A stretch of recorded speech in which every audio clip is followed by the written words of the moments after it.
Bruno wouldn't move.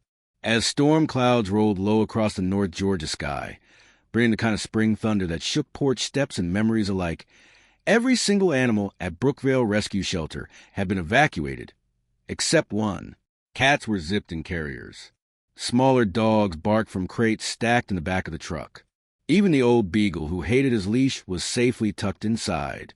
But Bruno still lay there, unmoving, right beneath tree number 17.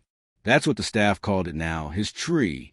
The shelter manager, Janelle, shouted over the wind for the third time that hour. "Bruno, come on, boy. We don't have time for this." But the dog didn't even flinch. He lay with his head between his massive front paws.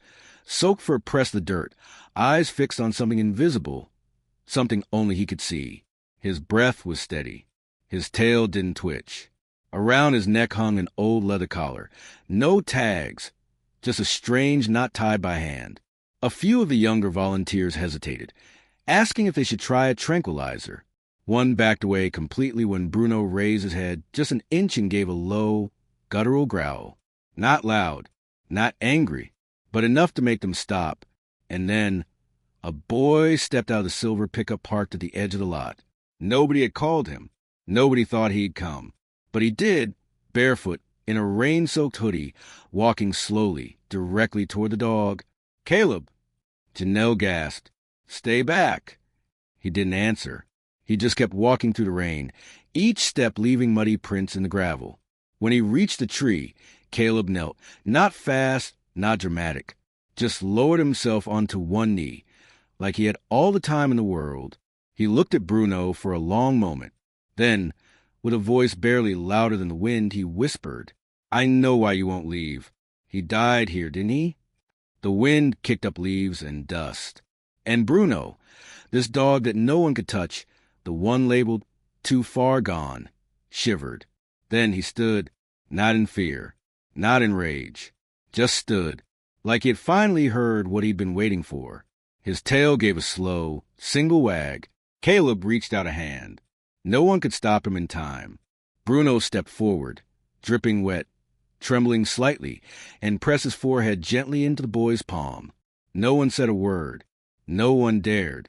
In the kind of quiet that only comes before something sacred, they all watched and understood. Just 1 week earlier, no one believed the silent boy and the broken dog would find each other. But like most true stories worth telling, this one began with a wound and an unspoken promise. They brought him in at sunset, just after the last snow had melted off the ridge. The transport van backed up to the side gate of Brookvale Rescue Shelter, brakes hissing, tires cracking gravel, and out stepped 2 officers from animal control. One of them had a long scar down his forearm, just under the rolled-up sleeve of his uniform. "You're going to want to be careful with this one," he muttered, slamming the van doors shut. Inside the last kennel crate sat a massive dog, German shepherd mixed with something even bigger, maybe Pyrenees, maybe wolf. His fur was soaked with mud and tangled brambles. One of his ears was half torn at the tip. There were burn marks along his back legs, not fresh, but not old either. And the most chilling part? He didn't bark. Not once. Just stared head low, shoulders stiff, eyes cold and too quiet for an animal that size. A tag on the report read, "Bruno." No microchip, no collar, just a name scratched onto a piece of duct tape and stuck to the crate. The volunteers hesitated. One young woman, Tessa, leaned in to take a photo for records. Bruno didn't growl, didn't lunge, but the way he looked at her through the metal grate made her take a full step back. Something about that dog felt wrong, not violent, not wild, just deeply, deeply broken. The intake log was brief. Found wandering alone near Hunter's Bluff. Collar gone. Rope burn on neck. Signs of starvation. Possible trauma from fire. Avoid contact. Extreme caution advised. Janelle, the shelter manager, reviewed it with a tight jaw. "Quarantine enclosure only," she said. No one argued. Bruno was led into the farthest kennel, the one used for dogs that couldn't be socialized. They didn't use it often. Just a small concrete slab, high fencing, partial roof. No neighboring dogs. No visitors. just space to be alone and to keep others safe. The moment they opened his crate, Bruno didn't bolt. He didn't snarl or resist. He walked out slowly, as if every step reminded him that he still existed. His eyes flicked to the corners, the gates, the sky. But he didn't look at the people. Not once. They closed the kennel behind him, double-latched. Then the howling began. Not from Bruno, but from the dogs nearby. Every kennel within earshot erupted in a wave of noise, barking, whining, pacing. But Bruno stayed silent. He sat in the corner of his pen, facing away, his head bowed like he was waiting for something terrible to happen again. The next morning, his food tray was untouched. Same that evening. He tore the first blanket they gave him into shreds, ripped the toy bear in two within seconds. When a male trainer stepped close to refill water, Bruno slammed into the gate hard enough to bend a bar. "No way he's adoptable," someone whispered that night. But Janelle didn't speak. She just stared to the file again. There were too many blanks. And in those blanks, something whispered, not vicious, just lost. They installed cameras in Bruno's kennel for safety. Most nights he didn't sleep. He paced, around and around. Once, he dug at the corner by the drain for nearly an hour before collapsing. No barking, no howling, just relentless motion, like his body hadn't yet received permission to rest. On the fifth day, someone found a muddy strip of leather outside the fence, curled and blackened. A collar, burnt nearly through. No tag left. By the seventh day, no one volunteered to be on his shift. Then Caleb showed up. He wasn't on the schedule. No formal volunteer application. Just a quiet boy from the edge of town, staying temporarily with his grandfather after, well, no one asked too much. He didn't talk much, barely nodded. But every afternoon, he came back, sat near the outer fence of the shelter yard, on the old wooden bench where the staff usually took their lunch. And he watched Bruno, not like the others, through a screen or from behind a clipboard. Caleb just sat, backpack still on, legs dangling, eyes calm and still. He never called out, never tried to whistle, never offered food through the wire. He just sat there, same time every day, right around 4 p.m., when the sun fell at a slant and lit the back wall of Bruno's kennel in a golden light. At first, Bruno didn't notice, or acted like he didn't. But on day 4, when Caleb coughed, Bruno's ears twitched. On day 6, Bruno stopped pacing and stared. And on day 8, when Caleb dropped a small red bandana onto the grass near the gate before walking away, Bruno nosed it gently through the fence and laid down with it between his paws. No one saw it happen in real time. It was a camera footage later that made the staff pause. Janelle rewound it twice, then again. No growl, no snap, just a dog that no one could handle, lying down as if, for a moment, he remembered something soft. Not safety. Not yet. But maybe someone. Caleb didn't talk much. Most days, not at all. At school, teachers noted it in red pen on his report cards. Quiet, withdrawn, often disengaged. At home, his grandfather, Walter, chalked it up to the accident. "He'll come around," the old man would mutter while sipping coffee from a chipped blue mug, always sitting in the same chair on the porch. Some things take longer to fix. No one knew exactly what happened the day Caleb lost his father. Some said it was a hiking accident. Others whispered about a fire. What they all agreed on was this. After that day, Caleb stopped speaking. He moved in with Walter and simply went quiet. Not scared, not angry, just quiet. The boy had a way of listening with his whole body. He didn't interrupt. He didn't squirm. He didn't fidget like other 11-year-olds. Instead, he watched people like he was reading them. Every twitch, every sigh, every half-finished sentence. And he watched animals even more closely. Walter started bringing Caleb to Brookvale's shelter on Saturdays, not because he thought it would fix him, but because it was somewhere to go, somewhere they didn't have to talk. The shelter was tucked behind an old barn and sat beside a patch of woods where wildflowers grew in the spring, and the wind always carried the smell of pine and hay. At first, Caleb barely stepped out of the truck. He'd sit with his knees up, drawing slow lines in the condensation on the window. Then one afternoon, he saw the dog, Bruno, Or rather, he saw the shadow of him, a hulking figure behind chain link and steel, pacing a circle like something inside him refused to sit still. Caleb didn't flinch or ask questions. He just opened the door and stepped out. From that day forward, Caleb returned each afternoon around 4 p.m. while Walter spoke with the shelter staff or cleaned out the feed room. Caleb didn't touch any of the dogs. He didn't pet the puppies or hand out treats. He just walked out to the far side of the yard, sat on the bench closest to Bruno's isolated kennel, and watched. It wasn't obvious at first, but Bruno noticed him too. Not in the way animals notice passing humans, with curiosity or suspicion, but something else. Recognition, maybe, the kind that simmers beneath the surface, slow and uncertain. Caleb would sit for 20, 30, sometimes 40 minutes, still as a stone.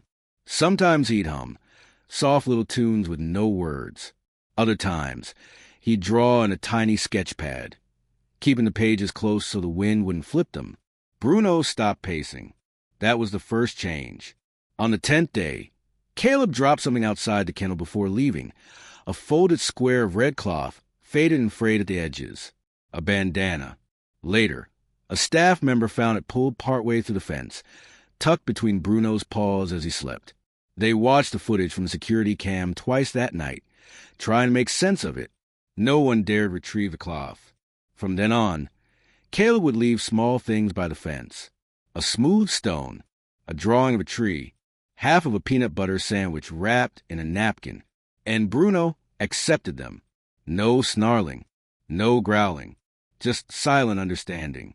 One morning, as the staff made their rounds, they found Bruno lying at the edge of his kennel, his eyes open but soft, his head turned toward the bench where Caleb always sat.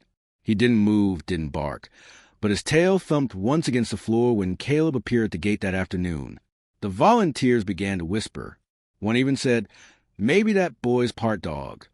But Janelle, the shelter manager, knew better. She pulled Walter aside and asked, quietly, what the boy's story was. Walter paused and said, he lost someone out there, not sure he even believes in people anymore. And then he added, but I think he still believes in dogs. Bruno was an easy dog. He refused to let anyone inside his space. When a vet tech tried to clip his nails, Bruno bared his teeth so sharply that the poor man dropped the clippers and backed straight into the mop bucket. But when Caleb was near, when his small, steady figure appeared each day at the fence, Bruno changed. Not completely, not instantly, but enough that the shelter staff started to pay attention. Caleb, too, began to change in ways no one expected. He spoke once, just one word. It was late afternoon. The sun had dipped behind the hills, and the shelter was quiet except for the rustling of trees outside. Caleb stood near Bruno's kennel, his sketch pad in one hand, the other pressed against the fence. Bruno had come close that day, resting his massive head on his paws, nose inches from the boy's sneaker.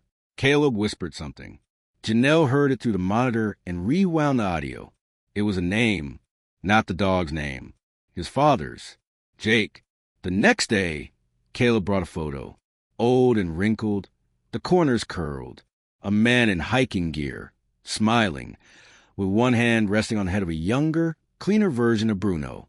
They stood beneath a tree that looked an awful lot like tree number 17. And suddenly, the silence made sense. The boy who didn't speak, and the dog who wouldn't bark, had once loved the same person. They had lost the same man. And now they had found each other. It was just a piece of leather, cracked, blackened, frayed along the edges, curled like a dried leaf, forgotten under layers of mud and time. One of the volunteers found it near the shelter's perimeter fence, half buried in the dirt, not far from tree number 17. At first, no one paid it much attention. Old trash turns up all the time near the woods, bits of rope, shredded tarps, the occasional rusted canteen. But Janelle picked it up anyway, and something about it made her stop. There was metal, too, a small brass tag, bent almost in half from heat. She rubbed her thumb across it, brushing off the dirt, and then held it toward the light. Only one word remained legible, etched faintly beneath the soot. Jake. Her breath caught. She looked toward the yard, where Caleb sat on the bench as usual, knees tucked up to his chest, sketchpad balanced in his lap. Bruno lay in his kennel across from him, silent, head turned slightly toward the boy. The red bandana still rested near his paw. Janelle turned the collar over again in her hands. Later that afternoon, she brought the collar inside and laid it out on a folded towel. Walter happened to be in the office, filling out a donation slip for feed delivery. He saw it and froze. "That's Jake's," he said quietly. Janelle didn't need to ask how he knew. The name alone confirmed it.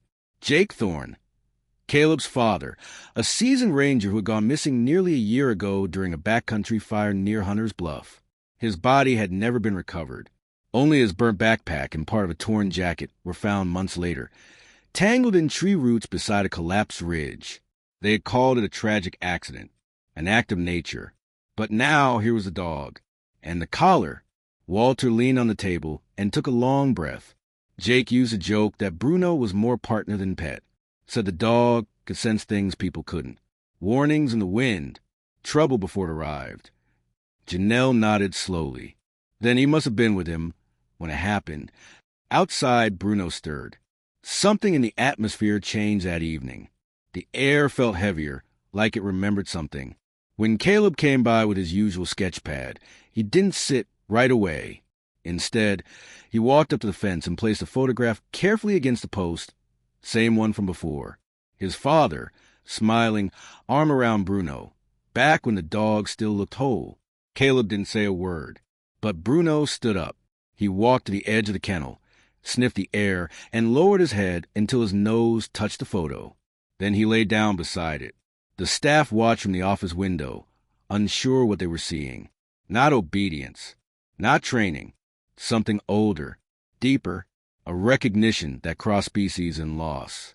That night, Janelle called the local fire station. She asked for any remaining records from the blaze at Hunter's Bluff. What she found added another piece to the puzzle. According to dispatch notes, Jake Thorne had radioed a distress call during the fire, reporting that he was injured, possibly trapped near a ravine. He mentioned a canine with him. The line cut out before coordinates could be confirmed. The rescue team was delayed by falling trees.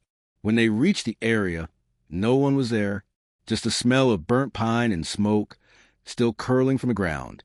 And now, a year later, Bruno had shown up, thin, wounded, terrified, only miles from that ravine. There was no longer any doubt. Bruno had stayed. He had waited. He had returned, not to a place, but to a memory. And in Caleb, he had found the last piece of the man he lost. The next morning, Walter brought something to the shelter. A small, beat-up box wrapped in twine, pulled from the back of his closet. Inside was a collection of Jake's belongings. Folded maps, field notebooks, and tucked in one corner, an old whistle. He handed it to Caleb. "Your dad used to use that when he trained Bruno," Walter said gently. "Might be worth trying." Caleb turned the whistle over in his hand. He didn't look afraid, just focused. He walked out to the yard, stood near the kennel, and raised it to his lips. He didn't blow it hard, just a soft, clear note that hung in the air like a memory. Bruno stood, not quickly, not urgently, just purposefully. He stepped to the gate and stared. Caleb didn't move. And then Bruno did something no one expected. He sat, ears forward, eyes steady, waiting. Walter's voice cracked behind him. "Well, I'll be..." It wasn't a trick. It wasn't conditioning. It was something rooted in grief, in loyalty, in the echo of a bond so strong that even death hadn't erased it. That evening, as the sun sank behind the hills and the sky turned amber, Caleb placed the burned collar gently near Bruno's bedding. He didn't try to put it on. He just let it be, and Bruno lay beside it, curled close, his breathing even, his eyes finally closed, not in fear, not in exhaustion, but in peace. The boy and the dog didn't speak, but they understood. Some stories don't need words to be heard. It started with the sky turning green, not the soft spring green of budding trees, but that eerie, bruised hue that hangs before a storm when clouds roll in thick and low and the birds go silent. The air pressed down on the town like a hell breath. At Brookvale Shelter, even the animals sensed something was wrong. The smaller dogs whimpered. The cats wouldn't eat. And Bruno? He was already standing before the first clap of thunder shook the porch railings. Janelle had been watching the radar all morning. Tornado watches lit up the screen like fireflies. She barked orders as the wind picked up. Get the carriers, load the trucks, move fast. Evac protocol, she snapped. Standard drill. Volunteers scrambled. They had done this before, though never with so little warning. The clouds were churning faster now, like water circling a drain. Rain lashed sideways as the first gust of wind slammed the siding of the building. Bruno had been moved to a reinforced kennel near the back, the safest spot, Janelle insisted. But when Walter arrived with Caleb to check on things, Bruno wasn't there. His gate was open, and the back fence bent outward. Snapped. Caleb froze when he saw it. The latch hadn't failed. It had been pushed open from the inside. Where would he go? Janelle asked, already soaked, clipboard clutched against her chest. But Caleb didn't answer. He didn't need to. He turned and ran. Across the field. Past the barn. Through the high grass that had already begun to flatten under the coming storm. Walter called out once, then followed. The others stayed behind, gathering the smaller animals, securing crates, and trying not to panic. By the time Caleb reached the edge of the woods, the sky was nearly black. But even through the wind, he knew where Bruno had gone. Tree number 17. That lonely, gnarled oak just beyond the fence line. Halfway up a small hill, the one Bruno always faced when he lay in his kennel. The one from the photograph. The one from the past. It wasn't just a tree. It was the tree where Jake had once set up camp with Bruno, where fire had passed through but left it standing, charred on one side but alive, where something had ended, or maybe where something had waited to begin again. Caleb reached the top of the hill just as the wind roared like a freight train, and there, beneath the tree, was Bruno, lying down, head up, eyes open, not afraid, just waiting. The first bolt of lightning cracked nearby, illuminating them both in a white-blue flash. Caleb hesitated, then stepped closer, rain hitting him in sheets. His shoes were soaked through. Mud clung to his legs, but he kept going. "Bruno," he said, not a whisper, not a command, just a name carried on the wind. The dog stood. Slowly, Caleb reached into his jacket and pulled out the red bandana. It was wet and nearly torn, but Bruno's eyes followed it immediately. Caleb held it out, and then a sound sharp, violent. A tree branch above cracked and twisted, swaying under the weight of the storm. Bruno turned his head upward. Caleb did too. The limb gave way. Time bent. The world narrowed to one heartbeat. Caleb took a half step back, but Bruno moved faster. He lunged, not toward the tree, but toward the boy. And then everything was wind and mud, and wood and thunder. When Walter reached them seconds later, flashlight cutting through chaos, he saw the boy curled under the dog's body. Bruno had covered him, completely. The branch had landed nearby, cracked into splinters, but neither of them was hurt. They were soaked, shaking, but alive. Walter dropped to his knees. "Are you two out of your minds?" Caleb didn't answer. Bruno nuzzled the boy's shoulder, a soft, rumbling whine escaping his throat. And then Caleb said something no one expected. He came here because he remembered. Walter blinked, trying to hear over the wind. "What?" "This place," Caleb said. "This tree. My dad used to bring him here. He never left it. He was waiting." For a long moment, the only sound was the rain hitting the leaves. Then Walter let out a slow breath and nodded. Back at the shelter, emergency lights flickered as the worst of the storm passed. The building had held. No animals were lost. No fences had collapsed, except the one Bruno had pushed through to find the only place that had ever made sense to him. That night, Caleb didn't sleep. Neither did Bruno. They sat together in the old feed room, curled up beside a bag of straw, wrapped in a shared blanket that smelled like cedar and dust. Walter watched them from the doorway, arms crossed, eyes damp. "You're just like your father," he said softly. Caleb looked up. He never left a friend behind, either. Bruno thumped his tail once on the floor. In the morning, the world looked different. Trees lay across roads. Branches scattered like bones.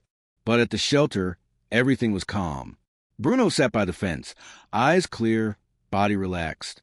He watched the sunrise like he was seeing it for the first time in years. And Caleb? He stood beside him, one hand resting on the dog's back. A boy who once had no words, and a dog who had stopped barking. Both finally still, finally home. The story wasn't supposed to spread. At least, not like that. Walter hadn't planned to tell anyone. Neither had Janelle. And Caleb certainly didn't say a word. But sometimes, stories find their way into the world without asking permission, especially the ones that begin in silence. It started with a photograph. One of the volunteers snapped it the morning after the storm. Bruno sitting by the fence, his back straight, chest out, with Caleb standing beside him, barefoot, mud-streaked, but smiling. The boy's hand rested gently on the dog's shoulder, and the early sunlight slanted just right through the trees behind them, casting a soft glow over everything. It looked posed, almost magical, but it wasn't. That same photo ended up on the town's community bulletin board by noon, then the local feed store's Facebook page. Boy and rescued dog survived storm together. The caption read. Underneath were comments from neighbors who had known Jake Thorne, Caleb's father. A few recognized Bruno from old Ranger Patrol photos. Others simply shared it, tagging friends with words like beautiful, loyalty, and healing.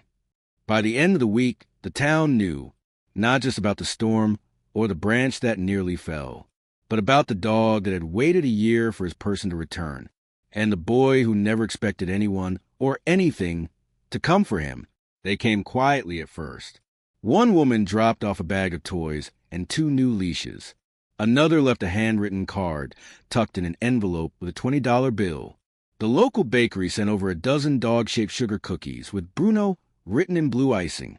Caleb didn't say much, as usual, but he smiled more. Not big, toothy grins, just small, honest ones that curled the edges of his mouth like they'd forgotten how but were learning again. Bruno, too, seemed changed. He no longer paced his kennel, no longer barked at strangers. He didn't cower from the sound of rain or flinch when the wind shifted. Instead, he waited by the gate every afternoon, eyes on the road, ears alert for the sound of Caleb's footsteps. Sometimes, he'd spot the boy before anyone else did. He'd sit up, tail low but wagging, long before Caleb appeared from around the barn. And when he did, Bruno would walk straight to him, pressing his head against the boy's side in that way only dogs do when they've decided someone is theirs. That connection, the unspoken kind, didn't go unnoticed for long. A reporter from the county newspaper came by to do an interview. Walter politely declined, but the woman came back the next day, this time with her son, a boy Caleb's age who didn't talk much either. The 2 boys sat near the water trough while the parents spoke, neither one saying a word. But the quiet between them wasn't awkward. It was the kind that made room for healing. Bruno sat nearby, watching them both like a sentry. Later that afternoon, the reporter wrote a column, not about tragedy or heroism, but about stillness. Some stories, she wrote, don't need to be shouted to be heard. Sometimes the loudest thing in the world is the thump of a dog's tail against a wooden floor. Sometimes healing comes on 4 legs and sits beside you without asking questions. That article reached further than anyone expected. A local radio host read part of it on air during his Sunday segment. A retired veterinarian donated a year's supply of food to the shelter in Bruno's name. And by the next week, school teachers started referencing Bruno's story in their classes. One second-grade teacher had her students write letters to the brave dog and his boy. Caleb read each one, out loud, to Bruno. He sat on the floor of the shelter's quiet room, knees crossed, Bruno curled beside him. The letters were clumsy, full of misspellings and hearts drawn in the corners. But Caleb read every single one, voice soft, stumbling now and then but steady. Bruno didn't move, just listened. A week later, the mayor visited. It was a small ceremony, really, nothing grand. Just a few folding chairs set up beneath the maple tree beside the shelter's porch. Janelle baked cookies. Walter brought sweet tea in a big glass jug. Caleb stood beside Bruno in a clean white shirt, hair combed down, eyes wide. The mare bent slightly, attaching a new tag to Bruno's collar. It wasn't a license or a number, just a brass heart, with one sentence engraved in tiny letters. To the dog who waited and the boy who listened. There weren't speeches, no fireworks, just clapping and a few misty eyes, and Caleb slipping his hand into Walter's without saying a thing. But in that small town, on that quiet afternoon, something shifted. Bruno was no longer just a dog nobody could touch. He was a dog everybody loved. And Caleb, once invisible, was now the boy who made that love possible. Not with noise, not with drama, but with stillness, with presence, with the kind of gentle patience that heals without trying to. In the weeks that followed, visitors kept coming. Not crowds, not reporters, just people, teachers, hikers, old friends of Jake's. Some bringing treats, others just wanted to see the boy and the dog on the photo. Caleb didn't mind. As long as Bruno was there, everything felt steady. And Bruno? He stayed by Caleb's side through all, eyes calm, tail quiet, a guardian not property, but of peace. The kind of peace that makes a town stop, look, and remember what really matters. It had been a full month since the storm, but the hills still bore the scars. Tree number 17 stood tall, charred at the base where lightning had struck years earlier, and missing one of its biggest limbs, which now lay further down the slope in a heap of broken bark and splinters. Grass had started to grow around a fallen branch again, pushing up stubbornly between the cracks like it always does in places touched by pain. Caleb walked the trail slowly, his boots crunching against pine needles and dried mud. He didn't speak. He rarely did. But his fingers kept curling and uncurling around something in his pocket. A tiny brass whistle that once belonged to his father. Beside him, Bruno trotted in quiet rhythm, his step soft, tail low, ears slightly perked. The old dog had begun to slow down just a little. His hips creaked more after long naps, and he often lay in the sun longer before getting up. But today, there was purpose in his gait, a sense of direction that felt familiar. Walter followed a few paces behind, letting them lead.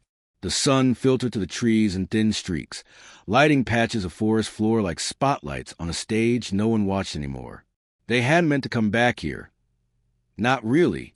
The idea came one morning over pancakes, when Caleb pointed at the old ranger map framed on Walter's wall. He tapped the ridge where Jake's final call had come from. Then he looked up, not asking out loud, but asking just the same. Walter nodded. "We'll go." Now, here they were, stepping back into memory, into the place that had once taken everything from them, and, oddly, the same place that had started to give some of it back. They reached the base of the ridge just before noon. Caleb stopped, staring up the slope, where the trees grew thinner and the sky looked bigger. Bruno stood still, nose in the air, breathing deep. Then he moved, straight up the hill, no hesitation.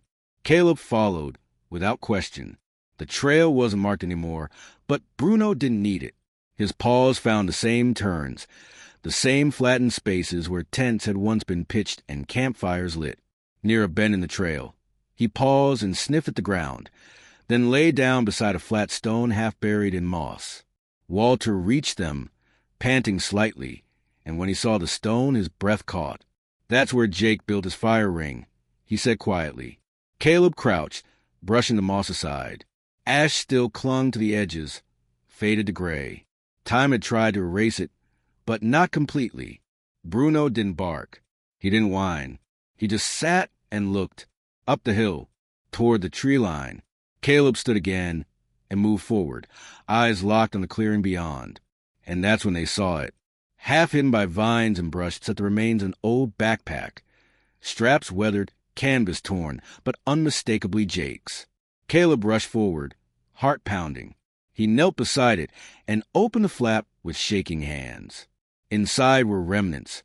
A cracked compass, a field notebook stained by rain, a folded piece of cloth that might have been part of shirt. And at the very bottom, wrapped in a Ziploc bag, a photo. Jake, standing beside Bruno, both of them smiling. The exact photo Caleb had at home, but this one was clearer. The date scribbled on the back said, "Last trip, just us two." Caleb stared at the handwriting for a long time. Then, slowly he stood, turned to Bruno, and held out the picture. Bruno walked forward, tail still, eyes locked on the boy. He sniffed it once, then lowered his head and nudged Caleb's hand with his nose. Walter cleared his throat softly, but said nothing. There, in the quiet hush of the trees, something passed between boy and dog that no one else could see, a tether of memory, stretching not just between the two of them, but back to someone they both lost, someone who had never truly left. They stayed on the hill for hours that day. Caleb sat against the old tree, sketchpad open, drawing slowly. Bruno lay curled at his feet, watching the woods like a sentinel. Walter dozed against a log, hat tipped low over his eyes. At one point, Caleb reached into his bag and pulled out the whistle. He looked at it, then lifted it to his lips and blew gently. One long note, pure, soft, carried by wind. Bruno's ears perked. He stood, walked to Caleb, and sat, just like he used to, just like he remembered. The note faded into the trees, and for a moment, it felt like Jake was there, smiling from the ridge, just out of sight, still watching over both of them. Later, as the sun dropped low and turned the forest gold, they made their way back down. Caleb looked over his shoulder once more at the clearing, eyes filled not with tears, but with something steadier, gratitude, maybe, or peace. Bruno didn't look back. He didn't have to. He carried the memory with him, not as a weight, but as a guide. As they reached the truck, Walter opened the passenger door and motioned for Caleb. The boy paused, then walked to Bruno and knelt beside him. He whispered something only the dog could hear, and Bruno, with slow grace, placed one paw on the boy's lap, his eyes soft. The memory hadn't left, but it had become something else now. Not a wound, a bond, something worth returning to and moving forward with. Bruno never wore a uniform. He never had a badge. No one trained him to sit through explosions or track scents through smoke. He wasn't certified or listed on any roster. But if you asked the people of Brookvale what kind of dog he was, most would answer with the same quiet reverence. The kind that saves you without needing to be told how. It had been months since the storm, the day Bruno shielded Caleb under the broken tree. And yet people were still talking about him. Not in a flashy way, not like some viral headline, but in conversations held on back porches, in the aisles of the grocery store, or over coffee at the town diner. You heard what that dog did for Jake's boy. I did. He's not just a dog. He's something else. The town didn't hold another ceremony. There were no parades or keys to the city. That wasn't Brookvale's style. Instead, people honored Bruno in a way that mattered most. Through their actions, the shelter started getting letters from nearby towns. Not donations, not adoption requests. Letters from parents, from teachers, from veterans, all asking one question. Can we come meet the dog? Not to pet him, not to take pictures, but just to be near him. It started with a young boy named Nolan, who hadn't spoken since his parents' divorce. His teacher had read him the newspaper column about Bruno and Caleb. One Saturday, his mother brought him to the shelter. They stayed outside the fence, watching. Nolan didn't say anything. He just sat, knees tucked to his chest, watching Bruno lie quietly in the sun. After 10 minutes, the boy reached into his coat and pulled out a toy fire truck. He slid it forward, 1 inch at a time, until it stopped near the fence post. Bruno lifted his head, got up, walked over. He sniffed it, then sat down beside it. Nolan smiled. 2 weeks later, he spoke in class. A few days after that, a woman in her 60s named Ruth stopped by. Her husband had passed the winter before, and she hadn't left the house much since. She stood at the edge of the gravel lot, clutching a photo of her husband holding their old Labrador. She didn't go up to the gate. She didn't have to. Bruno walked the fence on his own, tail low, ears back. He didn't bark. He didn't nudge her hand. He just looked up at her and blinked slowly. That was enough. When she left the photo tucked into the shelter's mailbox. On the back, she wrote, "Tell him thank you."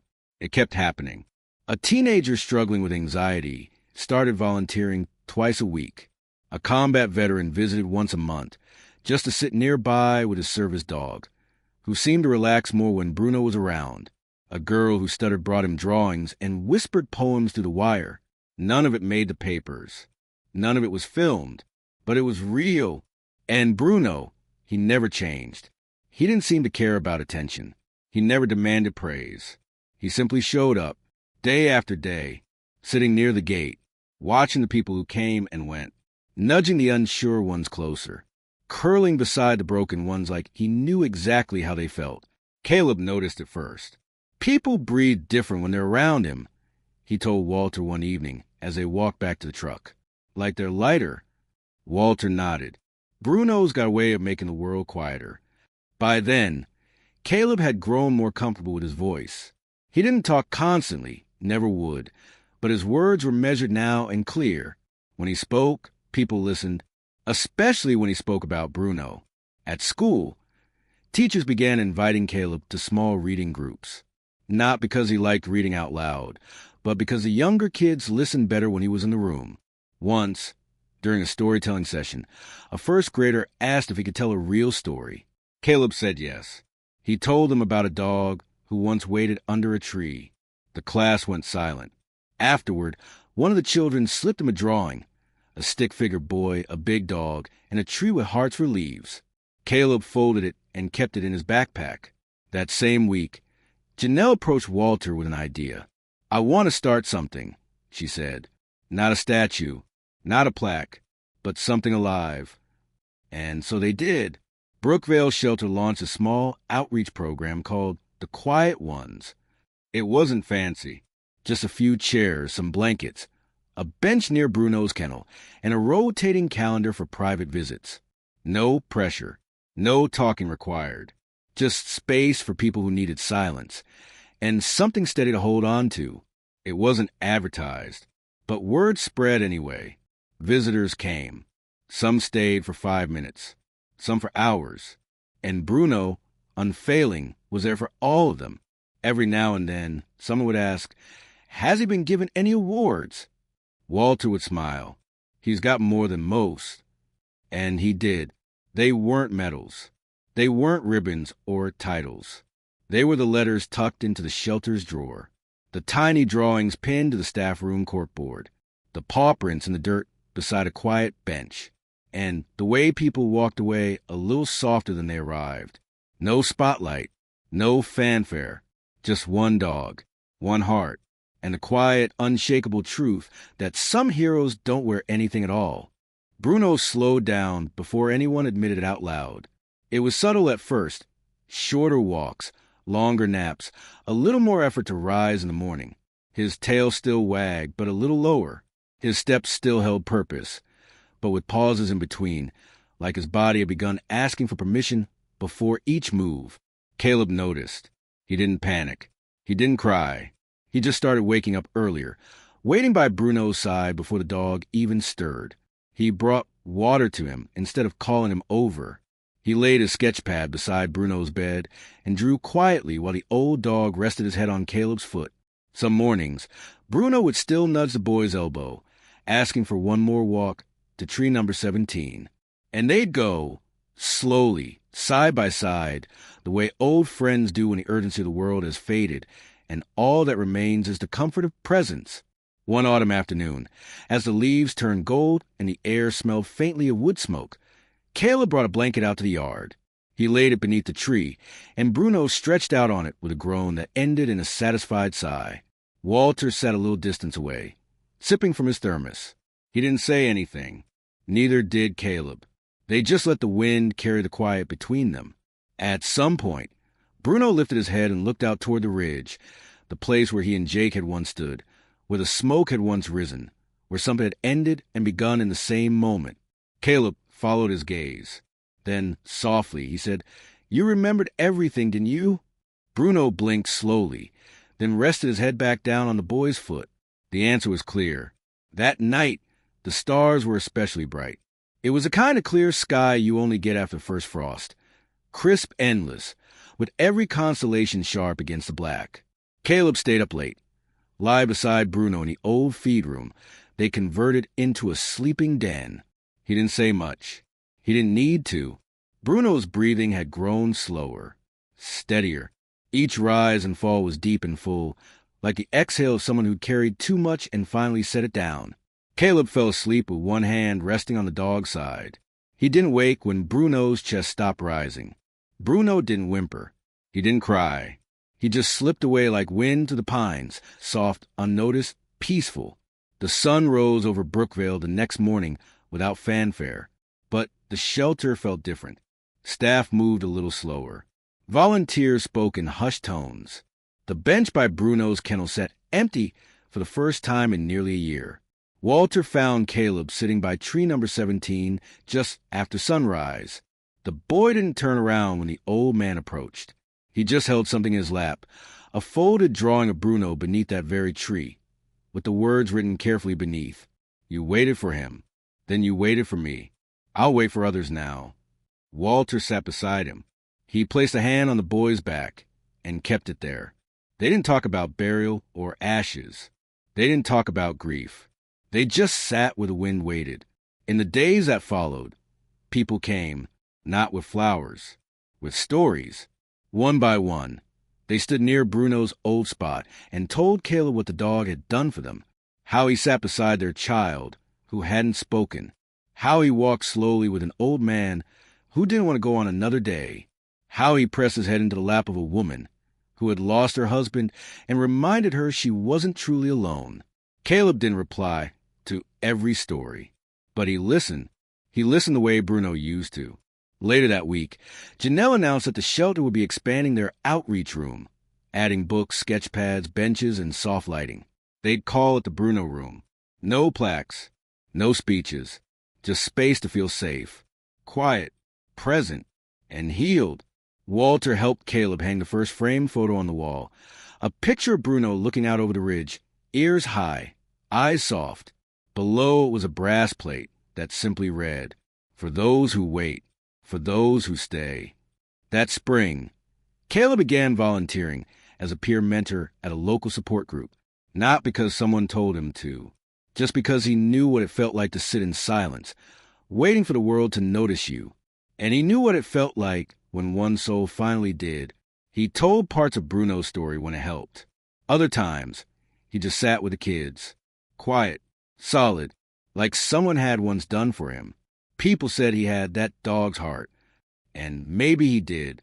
Bruno never asked for anything, never chased applause.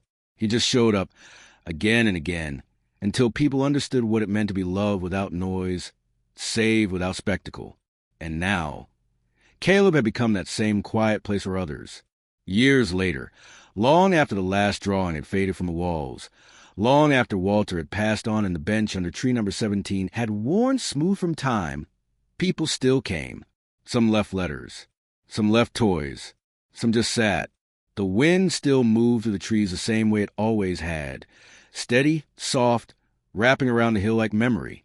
And if you stood quietly enough, right where the light filtered through the branches, you might feel it too. That whisper of fur against your leg. That presence beside you, silent and sure. Bruno, still waiting. Not for someone to come back, but for someone to begin again.